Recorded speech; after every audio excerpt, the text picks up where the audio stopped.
இல்ல மயிலாடு எழுதுறதுக்கு வந்து ஒரு 5, 6 வருஷத்துக்கு முன்னாடி நான் பார்த்த ஒரு நியூஸ் தான் அதோடைய பேஸு. அந்த நியூஸ்ல இருந்த சில உண்மைகளை எடுத்துக்கிட்டு, அப்புறம் நான் பார்த்த வேறு சில மனிதர்களுடைய பிரச்சனைகள அதுக்குள்ள வச்சு எழுதப்பட்டது தான் மயிலாடு.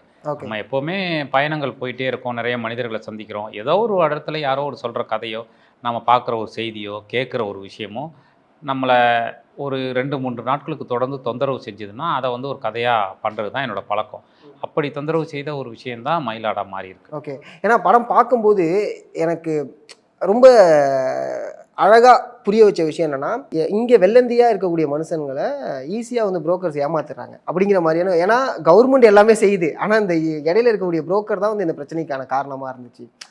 ஸோ இதுதான் உங்களுடைய கான்ஃப்ளிக்ட்டா இருக்குன்னு முடிவு பண்ணதுக்கான ஒரு ரீசன் இருக்கும். ஏன்னா அதுக்கு அடுத்தது கிட்னி திருட்டு எல்லாமே வருது. ஸோ இந்த ஒரு கான்ஃப்ளிக்ட் இருக்கணும்னு முடிவு பண்ணதுக்கான ரீசன் தெரிஞ்சுக்கலாமா சார்? இல்ல. ஃபர்ஸ்ட்டு விஷயம் அந்த புரோக்கர்கள் தான் எல்லாத்துக்கும் காரணங்கிறது கிடையாது. அது இல்ல. எல்லாமே உருவாக்கப்படுறவங்க தான். அதுக்கும் காரணம் ஒரு சிஸ்டம் தான். ஒரு சிஸ்டம் வந்து அவங்களுக்கான இடத்த எவ்வளவு எளிமையா குடுக்குதுங்கிறது தானே. ஸோ அதனால வந்து அந்த சிஸ்டத்துக்குள்ள ஒரு சிஸ்டம் சரியில்லைன்னா, அதில் வந்து இந்த மாதிரி மனிதர்கள் சட்டத்துக்கு புறம்பான மனிதர்கள் உருவாகுறாங்க. அவங்க செய்கிற செயல்கள் அப்படி இருக்குது. அதுக்கு ஒரு அதிகாரமும் துணை போகுது. இது எல்லாம் சேர்ந்து தான் அது. ஓகே. ஒரு ஒரு குற்றத்துக்கு பின்னாடி சில மனிதர்கள் மட்டுமே இல்ல. அது எல்லாமே சேர்ந்தது தாங்கிறது தான் இதில் நீங்கள் புரிஞ்சிக்க வேண்டிய விஷயமா இருக்குது. ஓகே. அதை தாண்டி இதுக்குள்ளே இருக்கக்கூடிய ஒரு காதல். அதாவது என்னன்னா, இது ஏன் ஒரு ஒரு காதல் படமாக எந்த வகையில் பார்க்கலாம் அப்படின்னா, நம்ம ஜாலியாக சுற்றுறது மட்டும் கிடையாது. ஆக்சுவலாக ஊர் பக்கம்லாம் வந்து ஒரு மனைவிக்காக எந்த அளவுக்கு புருஷன் இறங்கி செய்கிறான், எந்தெந்த விஷயங்களை சாக்ரிஃபைஸ் பண்ணுறான், அது ஒரு இடத்துல வந்து ரொம்ப அழகாக காமிச்சிருப்பீங்க. எங்கே அப்படின்னா, என் ஒய்ஃபு கண்ணு முன்னாடி அடிச்சிட்டான், அவனை நான் அடிக்கணும். அந்த இடத்துல சைத்ரா வந்து சிரிக்கவே மாட்டாங்க. ஒரு இடம் வந்து என் பொண்டாட்டிக்கு மட்டும்தான் அந்த உரிமை இருக்குது அப்படின்னு சொல்லும்போது சைத்ரா சிரிப்பாங்க. ஏன்னா சரி எதுக்கு இவன் எதுக்கு நம்மள மாரியும் ஆக்கிக்கிட்டு அப்படிங்கிற ஒரு விஷயம் இருக்குல்ல.